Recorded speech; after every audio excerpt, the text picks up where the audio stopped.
Hello learners, अगर मैं आपसे एक सवाल पूछूं कि हमारे देश में हमारे कॉन्स्टिट्यूशन ने हमें जो फंडामेंटल राइट्स दिए हैं उसके वायलेशन होने पे आपके पास क्या रेमेडी उपलब्ध है, तो आप में से बहुतों का जवाब होगा कि हम कोर्ट जा सकते हैं। मगर इसी क्वेश्चन के फॉलोअप में अगर एक और सवाल पूछा जाए कि कोर्ट्स में आपके पास कौन सी रेमेडी अवेलेबल है, तो शायद आप में से बहुत से लोगों के पास इसका जवाब ना हो।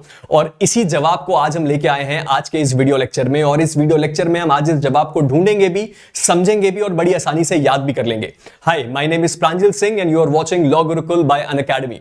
तो चलिए जल्दी से शुरुआत करते हैं हमारे कॉन्स्टिट्यूशन ऑफ इंडिया के अंतर्गत दी गई 5 टाइप ऑफ रिट्स को समझने की। तो आज के इस वीडियो लेक्चर में हम जिस चीज की शुरुआत करने वाले हैं, आज हम जिस चीज को समझने वाले हैं, उसके लिए बहुत ज्यादा जरूरी है हमारे देश के कॉन्स्टिट्यूशन का एक इंट्रो। हम सबको यह बात ऑलरेडी पता है कि हमारे देश में सबसे बड़ा सुप्रीम लॉ है, वो है कॉन्स्टिट्यूशन ऑफ इंडिया। हमारे देश के जितने भी कानून है वो हमेशा कॉन्स्टिट्यूशन के नीचे रहते हैं, और यहीं से हमें बात मिली है फंडामेंटल राइट्स की, यानी कि हमारे देश के कॉन्स्टिट्यूशन ने हमें फंडामेंटल राइट्स दिए हैं और हमारे फंडामेंटल राइट्स को इंश्योर किया है। और इसी फंडामेंटल राइट्स का पार्ट है रिट, जिसको हम रिट पिटीशन भी कहते हैं। तो बिना किसी देरी के तुरंत सबसे पहले यह समझते हैं कि एक्चुअल में रिट्स होती क्या हैं।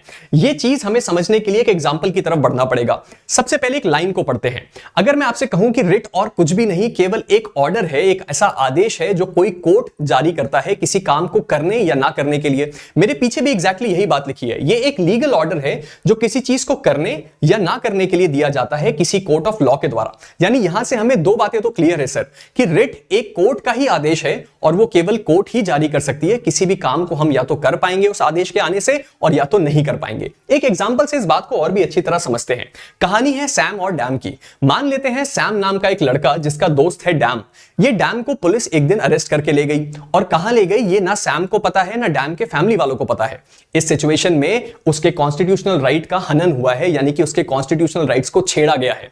अब अगर आपके कॉन्स्टिट्यूशनल राइट को या आपके फंडामेंटल राइट को किसी ने चोट पहुंचाई है या उसको छेड़ा है, तो उस सिचुएशन में आपके पास रिट फाइल करने का एक ऑप्शन होता है। और उस सिचुएशन में आपको क्या करना होगा, आपको सुप्रीम कोर्ट या हाई कोर्ट में जाके अपनी रिट की पावर को एक्सरसाइज करना होगा, और जाके वहां कहना होगा कि हम एक हेबियस कॉर्पस की रिट लगाना चाहते हैं and produce the body of dam, यानी कि डैम को जहां कहीं भी रखा है पुलिस प्रोड्यूस करे। कोर्ट को अगर आपकी पिटीशन सही लगती है तो वो डैम की बॉडी प्रोड्यूस करने का आदेश देगी। हमने इससे पिछली वाली स्लाइड में समझा था कि कोर्ट कुछ करने का या ना करने का आदेश देती है रिट में। तो इस सिचुएशन में कोर्ट आदेश देगी कि आप उसकी बॉडी को प्रोड्यूस करिए। यह बड़ा एक इजी एक्सप्लेनेशन था समझने के लिए कि रिट पिटीशन वर्क कैसे करती है। अब आगे बढ़ते हैं और अच्छे से समझते हैं कि यह कॉन्सेप्ट वर्क कैसे करता है। अगर हमने कॉन्स्टिट्यूशन की बात कर ही ली है तो जरूरी है कॉन्स्टिट्यूशनल प्रोविजंस को भी समझना। हमारे कॉन्स्टिट्यूशन में दो जगह रिट के बारे में बात करी गई है। सबसे पहला आर्टिकल 32 और दूसरा आर्टिकल 226। आर्टिकल 32 चूंकि कॉन्स्टिट्यूशन के पार्ट 3 में आता है इसलिए वो एक फंडामेंटल राइट है, और आर्टिकल 226 पार्ट 3 में नहीं आता इसलिए वो एक कॉन्स्टिट्यूशनल राइट है। ये तो था इसका पहला फर्क। लेकिन इसको आसान भाषा में कैसे समझा जाए सर, वो अभी आपको समझ में आ जाएगा। अगर आपको याद रखना है तो आप बस इतना ध्यान रखिए कि आर्टिकल 32 को एक्सरसाइज करके कोई भी इंसान सुप्रीम कोर्ट में रिट जारी कर सकता है, और आर्टिकल 226 का इस्तेमाल करके कोई भी इंसान हाई कोर्ट में रिट को जारी कर सकता है। और यह बात हम ऑलरेडी देख चुके हैं कि आर्टिकल 32 एक फंडामेंटल राइट है और आर्टिकल 226 एक कॉन्स्टिट्यूशनल राइट है। यह बात हुई आर्टिकल्स की। इसमें हमें बहुत ज्यादा कुछ समझने की जरूरत नहीं है, बाकी सारी चीजें आर्टिकल 32 और 226 में सेम है। चलिए अब समझते हैं रिट्स का कॉन्सेप्ट। हमारे देश में मेनली जो रिट्स हैं वो 5 टाइप्स हैं, यानी कि हमारे देश में 5 टाइप की रिट कोई भी इंसान या किसी भी सिटीजन के पास अधिकार है इशू करने का। सबसे पहली है हेबियस कॉर्पस, उसके बाद है मैंडेमस, फिर है क्वो वारंटो, उसके बाद है प्रोहिबिशन, और आखिरी में आती है सर्जरी। ये पांचों रिट्स को समझना बहुत ही आसान है। हम एक एग्जांपल लेंगे और इन रिट्स को समझते जाएंगे। सबसे पहले शुरुआत करते हैं समझने की हेबियस कॉर्पस को। जैसा कि मैंने इससे पहले एग्जांपल दिया सैम और डैम का, हेबियस कॉर्पस की रिट उसी के बारे में बात करती है। एक बड़े आसान एग्जांपल से समझते हैं। मान लेते हैं कि कभी भी पुलिस आई या कोई भी ऐसी अथॉरिटी आई, मान लेते हैं ईडी आई, और आपको किसी जगह पे लेके चली गई, या आपके किसी फैमिली मेंबर को किसी जगह पे लेके चली गई जिसके बारे में आपको बिल्कुल भी आइडिया नहीं है। ऐसी सिचुएशन में में आप कोर्ट के पास जा सकते हैं क्योंकि आपके फंडामेंटल राइट का वायलेशन हुआ है और कोर्ट से बोल सकते हैं कि हमारे एक घर के सदस्य को यह अथॉरिटी लेके चली गई और हमें पता नहीं वो कहां है, इसलिए हम हेबियस कॉर्पस की रिट जारी करवाना चाहते हैं। अगर कोर्ट ने उसको एक्सेप्ट किया तो कोर्ट हेबियस कॉर्पस की रिट जारी करके उस इंसान को प्रोड्यूस करने का आदेश दे सकती है। यही बात पीछे भी लिखी हुई है। हेबियस कॉर्पस की रिट का शॉर्ट फॉर्म होता है टू प्रोड्यूस द बॉडी और यू हैव द बॉडी, यानी कि किसी इंसान जिसका आपको पता ना हो कि वो कहां है उसको प्रोड्यूस करने के लिए हेबियस कॉर्पस की रिट का इस्तेमाल किया जाता है। और ये रिट में केवल इतना ही कॉन्सेप्ट है। इसके बाद अगर हम आगे बढ़े तो हमारे पास आती है रिट ऑफ मैंडेमस। इसका मतलब होता है commanding a public official or authority to perform a mandatory duty. एक एग्जांपल लेते हैं, मान लेते हैं कि आपके जिले में एक कलेक्टर है और उन कलेक्टर का यह काम है कि आपके जिले में होने वाले जो टैक्स या रेवेन्यू कलेक्शन है या जो जिले का एडमिनिस्ट्रेशन है वो अच्छी तरीके से चले।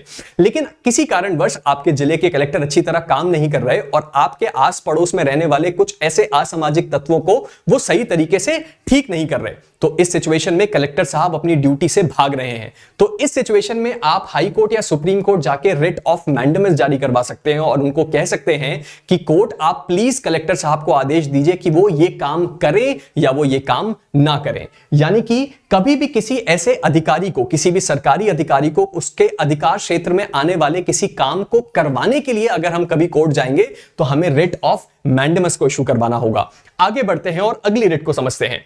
अगली रिट है हमारे पास क्वो वारंटो। ये बड़ी ही इंटरेस्टिंग रिट है। यहां पे केवल एक शब्द आपको याद रखना है, बाय व्हाट अथॉरिटी, यानी आप किसी से पूछ रहे हैं किस अधिकार से। फॉर एग्जांपल, अगर कभी भी आपके घर पे पापा सब्जी लेके आते हैं और किसी दिन आप सब्जी लेके आ गए तो हो सकता है आपके फादर आपसे पूछ लें कि किस अधिकार से तुम आज हमारे घर में सब्जी लेके आए। ये केवल एक जोक था। वो वारंटो की जो रिट है वो ये कहती है कि जब कभी भी आपको इंक्वायर करना हो किसी भी पर्सन के होल्डिंग ऑफ पब्लिक ऑफिस का, इसका मतलब क्या है सर? इसका मतलब यह है कि मान लीजिए कि एक इंसान एक मेयर नियुक्त हुआ है, लेकिन आपको इस बात पे सीरियस डाउट है कि वो मेयर बनने के लिए एलिजिबल था भी कि नहीं, तो आप कोर्ट के पास जाके क्वो वारंटो के रिट को इशू करवा सकते हैं और उस इंसान से इस रिट के माध्यम से पूछ सकते हैं कि आप किस अधिकार से उस पद पर बैठे हैं। इसका एक बड़ा अच्छा एग्जांपल है, मान के चलिए आप और आपके दोस्त किसी स्कूल में एडमिशन लेने गए। उस स्कूल के एडमिशन में यह बात तय थी कि अगर आपको उस कॉलेज या स्कूल में एडमिशन लेना है तो आपके 12th में 75% के ऊपर मार्क्स होने चाहिए। इस सिचुएशन में आपके तो 75% के ऊपर मार्क्स थे, लेकिन आपके फ्रेंड के परसेंटेज 65 था और उसको एडमिशन मिल गया। तो आपके पास ये अधिकार होगा कि आप कोर्ट में जाएं और क्वो वारंटो की रिट लगा के उससे पूछें कि आप किस अधिकार से इस कॉलेज के स्टूडेंट हैं, जबकि यहां पे आप एलिजिबल ही नहीं है स्टूडेंट बनने के लिए। तो ये थी क्वो वारंटो की रिट। आगे बढ़ते हैं और समझने की कोशिश करते हैं रिट ऑफ सर्चरी को। रिट ऑफ सर्चरी थोड़ी इंटरेस्टिंग है और प्रोहिबिशन से मिलती है, इसलिए इसको जरा ध्यान से समझिएगा। रिट ऑफ सर्चरी का मतलब होता है submit the record of a case for review. इसका मतलब क्या है? रिट ऑफ सर्चरी को आप ऐसे याद रख सकते हैं कि जब कभी भी कोई ऊंची अदालत जैसे कि सुप्रीम कोर्ट या हाई कोर्ट अपने नीचे काम करने वाली अदालत से जितने भी उसके रिकॉर्ड्स हैं किसी केस के, उसको मंगवाती है रिव्यू करने के लिए। इसका बड़ा अच्छा एग्जांपल है कि मान लीजिए मैं कोर्ट में जाऊं, हाई कोर्ट में जाऊं और जाके बोलूं कि सर आपके नीचे काम करने वाली एक डिस्ट्रिक्ट कोर्ट ने एक केस में जिसमें मैक्सिमम पेनाल्टी 7 साल की है, उसमें एक इंसान को फांसी की सजा दे दी है। तो हाई कोर्ट को बड़ी चिंता होगी इस बात की कि वो नीचे वाले ने कुछ गलत कार्रवाई करी है। तो वो सबसे पहले क्या करेगा? वो डिस्ट्रिक्ट कोर्ट को यानी उसके नीचे काम करने वाली अदालत को बोलेगा कि आप अपने सारे रिकॉर्ड मेरे पास सबमिट करिए। और ये चीज करी जाती है रिव्यू करने के लिए कि जो नीचे की अदालत है उसने जो कार्रवाई करी है वो सही है या नहीं। और इसी चीज को हम कहते हैं रिट ऑफ सर्चरी, यानी कि नीचे वाली अदालत की कंप्लेन करने कभी आप ऊंची वाली अदालत में जाएंगे तो आपको रिट ऑफ सर्चरी का इस्तेमाल करना होगा। और सबसे आखिरी और सबसे इंपॉर्टेंट जो रिट है हमारे पास वो है रिट ऑफ प्रोहिबिशन। इसमें हमारा कीवर्ड है लैक ऑफ जुरिस्डिक्शन।